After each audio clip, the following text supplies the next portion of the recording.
Oh, you know I won't leave you hanging. All right, so let's finish this. Um, But his greatest labor was the Nemean lion.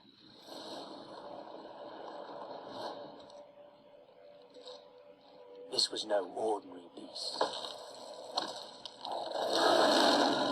It had a hide so tough, no weapon could penetrate it.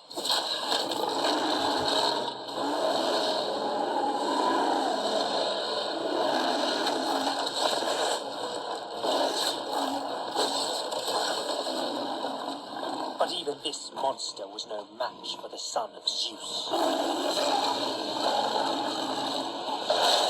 What a load of crap. Every word is true. You know what I think?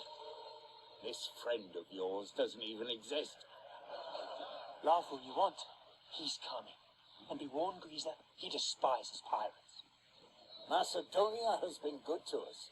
Plenty of villages ripe for pillaging. We are here to stay. Finish him. The more you struggle, the faster you drop. Indeed, your fleet is strong. Yet, as I was about to explain before I was so rudely interrupted, the Nemean lion was strong too. Yet he still destroyed it. And not with a sword, or spear, or arrows. No! I did it with my bare hands. and so, there you go. Heracles with his lion skin armor, which you don't see in a lot of the other movies. All right, so that's fun. I have something else for you that's kind of fun too. This is a commercial for Red Bull that's been airing here lately, so I thought you might find this kind of fun too.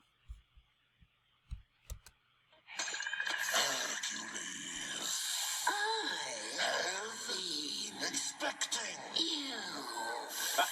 And I brought you a gift so you can fight properly. Red Bull.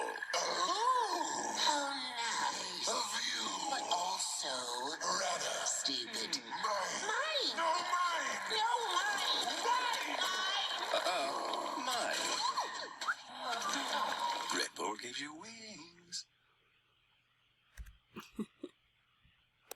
Okay, so like I said, a little bit of fun to start this next video. All right, so this will be the last 6 labors of Heracles performed outside of the Peloponnese. So the first one, or number 7, is the Cretan bull. This is Poseidon's bull. It is the fire-breathing bull that is the father of the Minotaur, which we will see in the saga of Theseus. And again, Heracles has to capture it alive. He shows it to Eurystheus, and then he lets it go. And so we're going to see this again later, because this fire-breathing bull that he releases on the Peloponnese is going to cause some problems again. Labor number 8 deals with the mares of Diomedes. Now, Diomedes is a demigod. He is a son of Ares. He starts out as a hero, but by this point in his life, he is actually feeding his unsuspecting guests to his flesh-eating mares. So he travels to Thrace, and he first tames these man-eating horses by feeding them Diomedes himself. And once they eat their master Diomedes, then they no longer want to eat people. So once again, he brings them back alive, he shows them to Eurystheus, he sets them free, and he dedicates them to Hera. Again, in this particular labor, we have a significant side adventure, or parerga, and this is with the myth of Admetus. We saw Admetus and his story of him and his wife first with Apollo, when we were talking about some of the major myths that are associated with Apollo. So Admetus is the king who was hospitable to Apollo when he was exiled for killing the Cyclops. because he killed his son. And he rewards Admetus by giving him an extended life if he can find someone to trade places with him and die in his place. The only person who will do so is his wife Alcestis. And so when she dies, Admetus is full of grief, because what's life without his love? And that is when Heracles comes onto the scene. And he is impressed by Admetus's hospitality and generosity to a stranger, even though he is grieving the loss of his wife. And so Heracles offers to get Alcestis back for Admetus. And this is the story where he wrestles Death on her grave and defeats Death and wins her back. So this is the second of his labors that is a symbolic conquest of Death. Maybe not symbolic so much in this case, because he does wrestle Death and beats it. The ninth labor is with the girdle of Hippolyta. Hippolyta is an Amazon. She's a daughter of Ares, and Ares gave her this girdle, or this magical belt, as a sign of superiority over all other women. So Eurystheus wants Heracles to go get the girdle for his own daughter. Hera is not pleased with all the successes that Heracles has been having, and so to stop him, she disguises herself as one of the Amazons and goes throughout the Amazonian land telling everyone that Heracles means to kidnap their queen. Now, Theseus has already kidnapped Hippolyta once, so of course this is not unusual, and so they charge toward the ship where Heracles is meeting with Hippolyta. Now, when he lands, Hippolyta comes out to greet him as any good queen should and offer hospitality. And when he tells her why he is there, she actually hands over the girdle to him. She's willing to just give it to her. But the Amazons charge onto the scene, and Heracles believes that Hippolyta has betrayed him, and so he grabs her up in a huge kiss, that lasts 2 minutes, but then he kills her and rips the girdle from her lifeless body and sets sail to escape the raging Amazons. Where is my cursor? There we go. So here's another little bit of fun for you guys. This is the scene from Wonder Woman where the Amazons fight against the invading German troops. So if you're wondering why Heracles might be afraid of a group of attacking Amazonian warriors, I think this kind of gives a pretty good rendition of why that might be scary.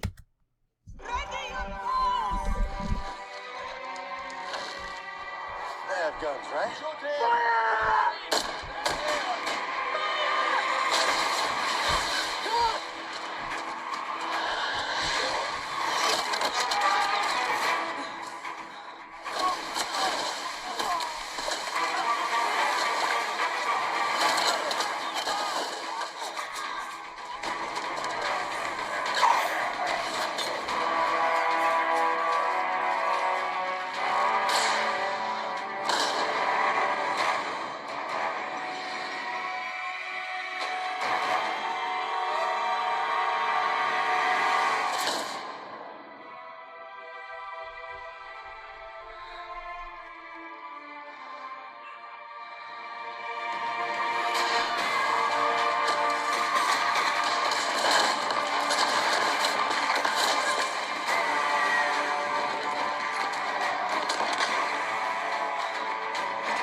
Okay.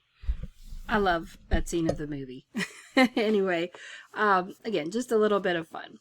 So anyway, what happens in the course of this particular labor is this is a parerga or a side adventure that seems to be crafted especially for Heracles to reach the level of grandeur of his, grandfather Perseus. So during the course of coming back with the girdle of Hippolyta, Heracles runs into Princess Hesione, who is in a bit of trouble. So King Laomedon of Troy has commissioned the gods Apollo and Poseidon to construct the walls of the city for Laomedon. And Laomedon's claim to fame, the wealth that even the gods would like to have, is that he has a herd of immortal horses. Right? Horses are kind of the signature of the Trojans. Okay? So when the Apollo and Poseidon finish constructing the walls, Laomedon actually cheats them out of payment. Now, when we get to the Trojan saga and you wonder, well, why can't all of these thousands of Greeks breach the walls of Troy? It's because they were built by immortal gods. So Apollo and Poseidon are angry, understandably, and so Apollo sends a plague throughout Troy, and Poseidon, doing what Poseidon does best, sends a sea monster. And the only way to get rid of their troubles, of the plague and the sea monster, was to expose Princess Hesione out on a rock to the monster as a sacrifice. Does that sound familiar? Because it should sound very much like Perseus's rescue of Andromeda. So Heracles rescues Hesione by killing the monster with a volley of arrows, or in some versions, he uses a giant fish hook. In another version, he carries a sword, he approaches the enormous sea monster and allows himself to be swallowed, and he spends 3 days in the monster's interior using the sword to, kill it from within. And then he reemerges, and many versions of that story say he's bald when he reemerges. And so, as payment, he is supposed to once again be rewarded with the immortal horses of Laomedon. Not marriage, like we would see with Perseus and Andromeda. Key differences between the two stories. Good quiz question. Just a hint. Okay? Laomedon once again welches on his payment, and so Heracles is once again going to have to get revenge. So let me pause there, and I'll come back in the next video.